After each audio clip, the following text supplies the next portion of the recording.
Olá! Estamos de volta com o Fisconet Urgente.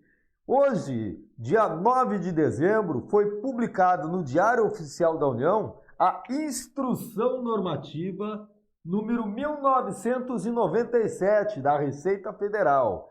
E ela trouxe alguns esclarecimentos muito importantes, principalmente na questão da contribuição dos empregados e dos contribuintes individuais. O empregado, quando ele contribui, é descontado dele no salário dele para ele se aposentar. O contribuinte individual, que é o autônomo, o empresário com retirada e prolabore, que também a empresa, quando remunera ele, tem que reter dele 11%. Nós tivemos alterações importantes no início deste ano. Desde março de 2020, nós temos a tabela progressiva para os empregados. Vamos dar uma olhada na tela. Olha ali, ó, nós temos faixas agora de 7,5%, 9%, 12% e 14%. Né? Isso já desde março de 2020 funciona essa tabela. Não é essa a nossa pauta de hoje, mas tem tudo a ver com essa tabela aqui. Olha só, agora que nós temos a tabela em 4 faixas, nós temos uma nova forma de cálculo. Eu vou trazer aqui um exemplo para vocês, ó, onde o empregado tem um salário de R$3.000. O que ele vai fazer? Ele vai enquadrar a primeira faixa, que é até R$ 1.045, vai calcular 7,5%. O que exceder a primeira faixa até a segunda, ou seja, dos 1.045 até os 2.089,60, nós vamos aplicar 9%. E o que exceder a segunda faixa até a terceira, nós aplicamos 12% e assim por diante, para cumprir com a tabela, 7,5%, 9%, 12% e 14%. Bom, esse cálculo ele já é feito desde março deste ano, né? Tem ali o exemplo, estou deixando o exemplo para vocês darem uma olhada. Né? O nosso foco não é esse cálculo aqui, mas saber o que a IN 1997 esclareceu para nós. Bom, vamos voltar aqui para o quadro.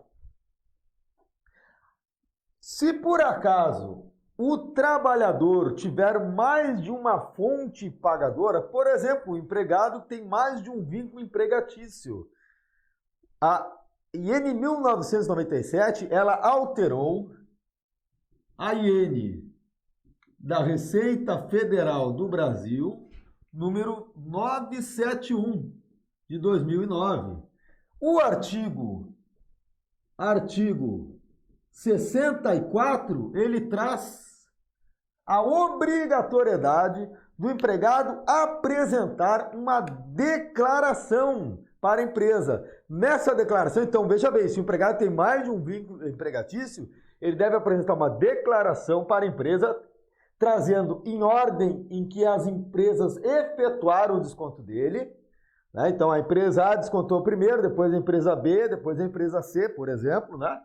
Trazendo o valor da remuneração que foi utilizada para desconto de INSS de cada um desses empregadores e trazendo o nome ou razão social e CPF ou CNPJ desse empregador. Lembrando que pode ser um empregador pessoa física também, né? Então, olha só, a declaração que o empregado tem que trazer é em ordem de retenção, o valor que cada empresa pagou, a razão social dela e o CNPJ dela. Essa declaração a empresa ela recepciona e com isso ela vai conseguir fazer a declaração correta do seu débito lá nos formulários declaradores, por exemplo, no CEFIP e no E-Social. Muito bem. Aqui, ó. O E-Social, aliás, vamos falar do CEFIP primeiro. O CEFIP, as empresas do grupo 3 e grupo 4, quem são as empresas do grupo 3 e do grupo 4? Grupo 3 são empresas do Simples, empregadores pessoas físicas, produtores rurais pessoas físicas, segurado especial e entidades filantrópicas. O grupo 4 são os órgãos públicos de administração direta e indireta. O grupo 3 e o grupo 4 ainda não declara a folha de pagamento no E-Social. Portanto, se o trabalhador tem mais de um vínculo, o que ele deve fazer? ele deve lançar no CFIP a ocorrência 05, que é mais de um vínculo empregatício, e lançar o valor correto a ser descontado no enquadramento da tabela progressiva. Então, no CFIP, a Receita Federal ainda não tem como saber quem são as outras fontes pagadoras. Mas para que eles criaram essa declaração, então? Primeiro, para a empresa guardar-se e se resguardar, né?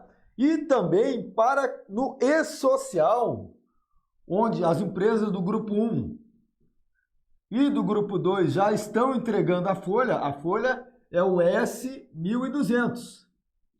Aqui eu tenho detalhado o contra-cheque do empregado, no S1200. Essas empresas, elas já entregam a folha. As do grupo 3 e grupo 4 só vão entregar a partir da competência maio de 2021. Essas empresas que já entregam a social, dentro do evento S1200, elas são obrigadas a inserir a razão social, o CNPJ e o valor pago dos outros empregadores que esse empregado tem. Então, essa declaração, ela vem para consolidar, para resguardar a empresa e ela exigir do empregado essa declaração para poder lançar esses dados que ela é obrigada a lançar no S1200. Tá? Na verdade, ela já é obrigada já há algum tempo, mas com essa tabela de cálculo progressivo, finalmente a Receita Federal deixou claro que o empregado também deve fazer uma declaração detalhada para a empresa lançar esses dados aqui.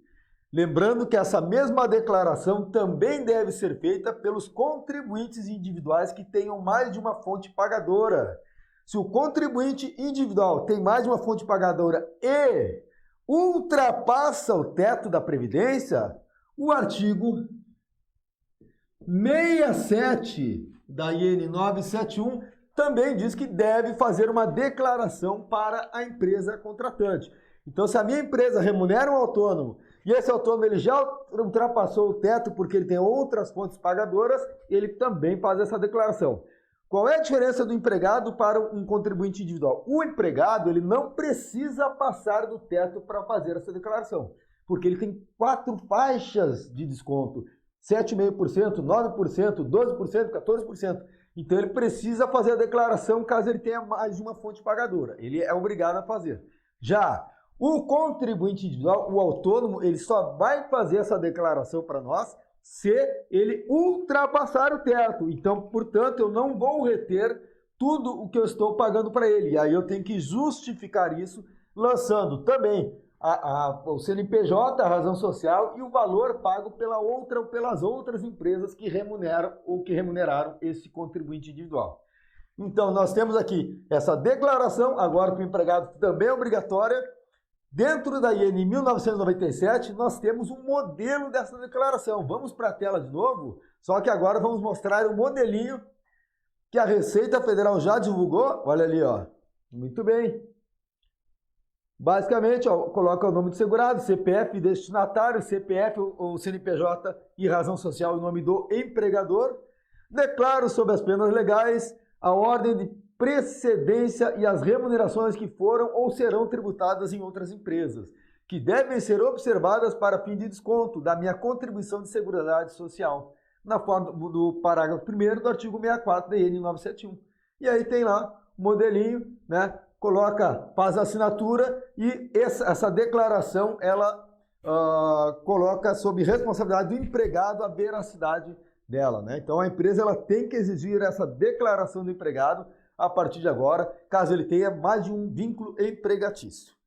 Além disso, voltando para o quadro, então, para finalizar, a IN 1997, ela trouxe a questão do complemento, deixou mais clara a questão do complemento, caso o contribuinte individual ou o empregado, deixa eu apagar aqui,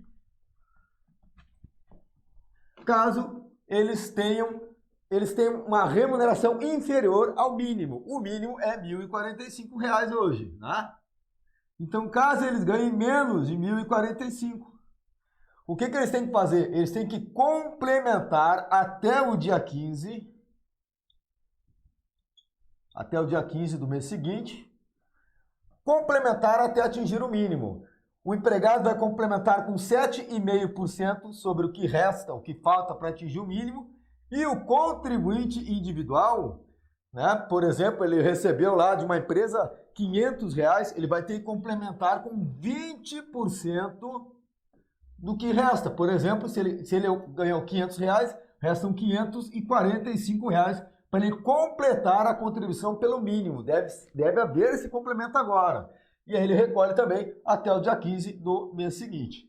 Então ficou esclarecido isso através da IN 1995, onde trouxe a declaração dos empregados, trouxe a questão de que nós devemos declarar sim no E-Social os demais empregadores que têm vínculo, onde o empregado tem vínculo, e também trouxe a questão da complementação para atingir o mínimo para se aposentar para o empregado e para os contribuintes individuais. O curioso é que o contribuinte individual, por exemplo, ele prestou serviço para a empresa e ganhou R$500 pelo serviço.